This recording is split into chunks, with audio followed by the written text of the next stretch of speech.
Hi guys, welcome to our YouTube channel. बहुत मेहनत से वीडियो बनाई है। Please like share and subscribe करें और वीडियो को अच्छे से अंत तक देखें ताकि मूवी आपको अच्छे से समझ में आए। तो आज की हमारी कहानी शुरू होती है एक खेत में काम कर रहे व्यक्ति से। उसका दोस्त उसे खबर देता है कि उसके घर में बेटे ने जन्म लिया है। दामोदर ये सुनकर बहुत खुश हो जाता है और शराब की दुकान से शराब लाता है। बेटे की होने की खुशी में नाचने झूमने लगता है। जब वो घर पहुंचता है तो देखता है सब लोगों के मुंह लटके हुए हैं। वो खुशी में अपने बेटे को उठाता है और खुशी में अपने बेटे को इधर उधर से देखने लगता है।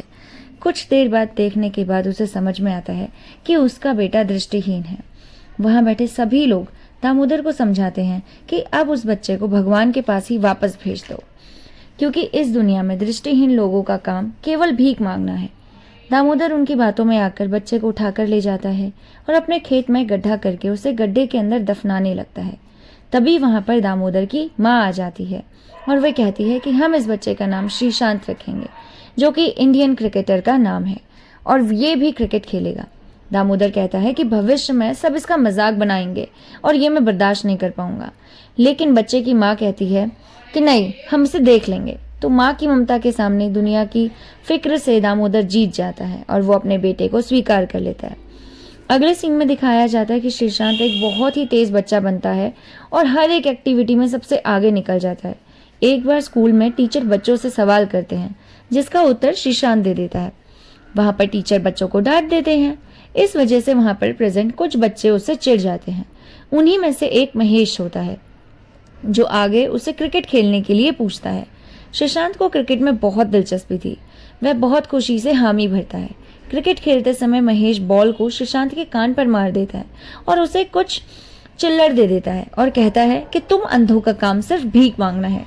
श्रीशांत में धीरे धीरे हर किसी से लड़ने की कैपेसिटी आ जाती है। प्राइमरी स्कूल के टीचर श्री के पिता को कहते हैं कि श्री को स्पेशल स्कूल में भेज दीजिए। वहां जाकर श्री को माँ के रूप में देविका टीचर मिलती है, जो श्री के हुनर को पहचान जाती है और उससे भी ज्यादा अवेयर बनाती है कि दुनिया में कैसे सरवाइव करना है। देविका टीचर को श्री ब्लाइंड स्टिक देती है और आगे की राह दिखाती है। फिर श्री को बड़ा बना दिखा दिया जाता है और अपने इस स्कूल में भी एक्स्ट्रा ऑर्डिनरी स्टूडेंट वो बन जाता है और सभी को उस पर गर्व होता है। एक बार स्कूल में ट्रस्टीज आते हैं और स्ट्रेट फॉरवर्ड नेचर होने के कारण श्री स्टेज पर थैंकिंग स्पीच में बातों ही बातों में बता देता है कि उसके स्कूल में सिर्फ आधे फंड का ही यूज़ किया जाता है। उससे नाराज़ होकर स्कूल वाले श्री को धक्के मारकर स्कूल से निकाल देते हैं और उसे ब्लाइंड स्टिक भी ले लेते हैं। बिना स्टिक के रोड पर गाड़ियों से टकराता रहता है श्री और एक गाड़ी के सामने आ जाता है। उस गाड़ी से एक महिला उसे भिखारी समझकर चिल्लड़ दे देती है। इधर देविका टीचर को पता चल जाता है कि श्री को स्कूल से निकाल दिया गया है। वह उसे ढूंढने निकल जाती है। चौराहे पर अकेले बैठा मिलता है। देविका टीचर उसके पास आती है और श्री रोते हुए कहता है कि उसे भिखारी नहीं बनना। फिर देविका टीचर श्री को अपने घर ले जाती है और डिसाइड करती है कि नॉर्मल बच्चों की तरह ही श्री पढ़ेगा। वह हर एक सब्जेक्ट को रिकॉर्ड करती है और श्री उन्हें सुनता है। एग्जाम का रिजल्ट आता है और वह भी श्री 96% लेकर आता है। टीचर बताती है कि श्री को साइंस में एडमिशन नहीं मिला। पूछने पर पता चलता है कि स्कूल में ब्लाइंड स्कूल बच्चों के लिए साइंस नहीं है। श्री कहता है कि वह साइंस ही पढ़ेगा, चाहे कुछ भी हो जाए। देविका टीचर श्री को लेकर कोर्ट का दरवाजा खटखटाती है। वहां वकील श्री के अगेंस्ट बोलते हैं, लेकिन श्री अपने इंटेलिजेंस एंड स्मार्ट माइंड का यूज करता है। जज को भी इम्प्रेस कर देता है। जज फैसला लेते हैं कि जो भी प्रिंसिपल श्री को एडमिशन देने से मना कर दे, उन्हें कोर्ट में लाया जाए। इसके बाद एक प्रिंसिपल को कोर्ट में लाया जाता है। श्री उन्हें भी अपने स्मार्टनेस से चुप करवा देता है और अश्योरिटी देता है कि वह अच्छे मार्क्स से पास होगा। श्री यहाँ पर भी सबसे अच्छे स्टूडेंट बने, 98% लाए।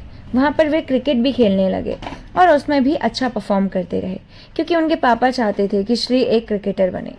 कॉलेज में उन्हें लीड इंडिया मूवमेंट के बारे में पता चला, जो कि APJ अब्दुल कलाम ने इनिशिएट किया था। यहाँ पर सिर्फ मोस्ट इंटेलिजेंट बच्चे ही जा पाते थे। यहाँ पर श्री की मुलाकात APJ अब्दुल कलाम से हुई और उन्होंने बताया कि मैं भारत का पहला विजुअली इम्पेयर्ड प्रेसिडेंट बनना चाहता हूँ, जिसे सुनकर अब्दुल साहब स्तब्ध रह गए। अब्दुल साहब उन्हें बधाइयाँ देते हैं। श्री हर जगह अपनी टीचर को श्रेय देते हैं, क्योंकि उन्होंने ही श्री को आगे बढ़ाया था। श्री कुछ दिनों के लिए अपने घर जाते हैं। जाते समय उन्हें महेश मिलता है, जिसके पास किराए के पैसे नहीं होते। श्री उसके किराए का पैसा देते हैं। श्री अपने पापा को श्रीकांत नाम की टी शर्ट दिखाते हैं, जिसकी वजह से उसके पापा बहुत इमोशनल हो जाते हैं। अगले सीन में दिखाते हैं कि उसकी टीचर देविका श्री को बताती है कि IIT में श्री का एडमिशन नहीं हो सकता क्योंकि वह विजुअली इम्पेयर्ड है। अब उसे अब्रॉड जाने की सलाह देती है। श्री अपने क्रिकेट खेलने के सपने को छोड़ देता है क्योंकि उसके लिए पढ़ाई ज़्यादा इंपॉर्टेंट थी। श्री जहाँ भी एजुकेशनल इंटरव्यू देता है वहाँ उसे स्कॉलरशिप प्रोवाइड करवा दी जाती है, तो श्री एक कॉलेज में एडमिशन ले लेता है। देविका का एयरपोर्ट पर सी ऑफ करने के लिए आती है, लेकिन श्री को फ्लाइट में अकेले नहीं जाने दिया जाता। वहाँ पर चीफ ऑफिसर उसे कहते हैं कि हमारा रूल है, विजुअली इम्पेयर्ड बच्चों के साथ कोई ना कोई होना चाहिए। श्री सबसे हेल्प मांगता है, लेकिन कोई उसका साथ नहीं देता। एट लास्ट श्री अपनी चतुराई से चीफ ऑफिसर को समझाने में कामयाब हो जाता है कि वह बेशक आंखों से नहीं देख सकता, लेकिन वह असहाय नहीं है। IIM में पहुंचने के बाद श्री अपनी लाइफ में फुल्ली एंजॉय करता है। वो सभी काम करता है जो लोग कहते थे कि तुम नहीं कर सकते क्योंकि तुम अंधे हो। वहाँ पढ़ाई के दौरान उन्हें हैदराबाद से एक लड़की का मैसेज आता है जो श्री को बहुत इंस्पिरेशनल मानने लगती है। उसका नाम स्वाति था। दोनों धीरे धीरे एक दूसरे के करीब आते चले जाते हैं। स्वाति भी पढ़ने के लिए USA आ जाती है और वहाँ श्री से मिलती है। उसी दौरान श्री को उसकी टीचर देविका का कॉल आता है जो उसे इंडिया बुलाती है, लेकिन श्री मना कर देता है, कहता है कि इंडिया में उसकी कोई वैल्यू नहीं है। स्वाति उसे समझाती है कि इंडिया में वह बहुत से लोगों को इंस्पायर कर सकता है। श्री स्वाति की बात मान जाता है और इंडिया आ जाता है। वहाँ ये डिसाइड करते हैं कि श्री और उसकी टीचर दोनों मिलकर विजुअली इम्पेयर्ड बच्चों को कैपेबल बनाएंगे और कंप्यूटर सिखाएंगे। पूरे घर को स्कूल की तरह बना दिया जाता है। श्री पूरी मेहनत करके श्री एंड देवी नाम का इंस्टीट्यूट बनाते हैं। 6 महीने तक कंप्यूटर सिखाने के बाद भी उन बच्चों को कोई जॉब नहीं देता। श्री डिसाइड करता है कि वह खुद अपना बिजनेस स्टार्टअप करेगा। वह APJ अब्दुल कलाम जी से मिलता है और उन्हें अपने आइडिया के बारे में बताता है। एक्चुअली श्री जो था वो डिस्पोजल वाले जो पैकेट होते हैं उन्हें बनाना चाहता था। वह कहता है कि मैंने बहुत से लोगों के साथ अपना प्लान बताया, लेकिन सब लोगों ने मुझे कचरा कह दिया क्योंकि मैं अंधा हूँ। कलाम साहब समझाते हैं कि उसका आइडिया बहुत अच्छा है। कलाम साहब श्री को 25 लाख रुपए का चेक देते हैं और कहते हैं कि तुम आगे बढ़ो। फिर श्री रवि से मिलते हैं जो कि बहुत बड़ा बिजनेसमैन था। श्री रवि को भी इम्प्रेस कर देता है और दोनों मिलकर अपनी फैक्ट्री शुरू कर देते हैं। शुरू के 1 महीने में ही फैक्ट्री का बिल 1.5 करोड़ आ जाता है। पता लगाने से पता चलता है कि जिसने पहले फैक्ट्री ली थी उसने बिल नहीं चुकाया। श्री और रवि दोनों मिलकर बिजली ऑफिस जाते हैं और उनसे बात करते हैं, लेकिन ऑफिसर बात मानने से मना कर देते हैं। तभी वहाँ एक पियोन आता है जिसका बेटा भी अंधा था। वह श्री के इनिशिएटिव के वजह से ही साइंस पढ़ पाया था। वह ऑफिसर के सामने ही श्री की तारीफ करते हैं। ऑफिसर भी श्री से अब इम्प्रेस हो जाता है और श्री और रवि को 1 साल का टाइम दे देते हैं और बिल पर कोई इंटरेस्ट भी नहीं देते। अब श्री का बिजनेस आगे बढ़ने लगता है और वह विश्व प्रसिद्ध होने लगता है। इसी दौरान मीडिया कॉन्फ्रेंस करवाई जाती है और एक जर्नलिस्ट रवि की तारीफ करती है, जिससे श्री को आघात पहुंचता है और उसे लगता है कि सारी मेहनत मैंने की है, यह तो मेरा आइडिया था, लेकिन क्रेडिट रवि को क्यों मिल रहा है। वहीं महेश आ जाता है जो श्री से जॉब मांगता है। श्री सबके सामने जॉब देने का वादा करता है, लेकिन बाद में जब जर्नलिस्ट चले जाते हैं तो श्री उसकी बेइज्जती कर देता है और कहता है कि तूने मुझे 1 रुपए का सिक्का दिया था ना, आज तू पूरी बॉडी होने के बाद भी मेरे सामने भीख मांग रहा है। रवि को ये बात बिल्कुल पसंद नहीं आती और वो श्री को समझाता है, लेकिन श्री किसी की भी नहीं सुनता। अगले सीन में श्री कहता है कि फैक्ट्री को न्यू बनाते हैं, इसके लिए एक साहूकार से पैसे लेंगे और 6 महीने की मोहलत लेकर उसे चुका देंगे। रवि इसके लिए भी मना करता है, लेकिन श्री नहीं मानता। अगले सीन में स्वाति श्री से मिलने इंडिया आती है। श्री स्वाति के साथ रवि के घर मिलने जाती है, लेकिन वहां वह रवि की बहुत बेइज्जती करता है। स्वाति को भी बिल्कुल अच्छा नहीं लगता और वह उसे समझाती है कि रवि उसका सच्चा दोस्त है, वह हमेशा श्री का अच्छा ही सोचता है, लेकिन श्री इस बात को मानने से वाकिफ नहीं होता। स्वाति नाराज होकर US चले जाती है। श्री से मिलने एक पॉलिटिशियन आती है जो श्री से अपनी पार्टी में शामिल होने की बात करती है। रवि उसे मना करता है कि हमें अभी साहूकार का पैसा चुकाना है।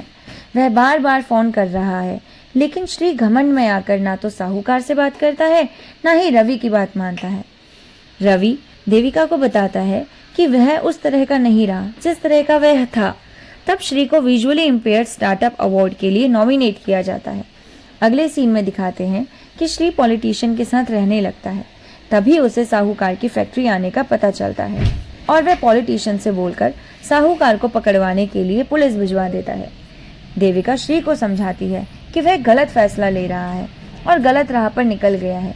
देविका उसे सबक सिखाने के लिए रास्ते में चेयर रख देती है और समझाती है कि बिना अच्छे लोगों के साथ के वह आगे नहीं बढ़ पाएगा।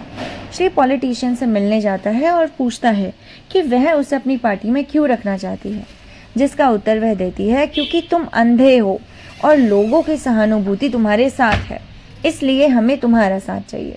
श्री को समझ में आ जाता है कि उसे पॉलिटिशियन को उसका दिमाग नहीं बल्कि श्री की सिर्फ और सिर्फ अंधेपन से मतलब है। इसीलिए वह रवि के पास जाता है और रवि से माफ़ी मांगता है क्योंकि रवि ने कभी भी उसके अंधेपन का कोई फ़ायदा नहीं उठाया। आखिरी सीन में श्री को अवार्ड मिलता है, लेकिन वह अब उसका श्रेय अपने माँ बाप, देविका, रवि और स्वाति को देता है और लास्ट में इन दोनों की शादी हो जाती है। तो आपको ये स्टोरी कैसी लगी हमें ज़रूर बताइएगा। मिलते हैं नेक्स्ट स्टोरी के साथ। Bye bye.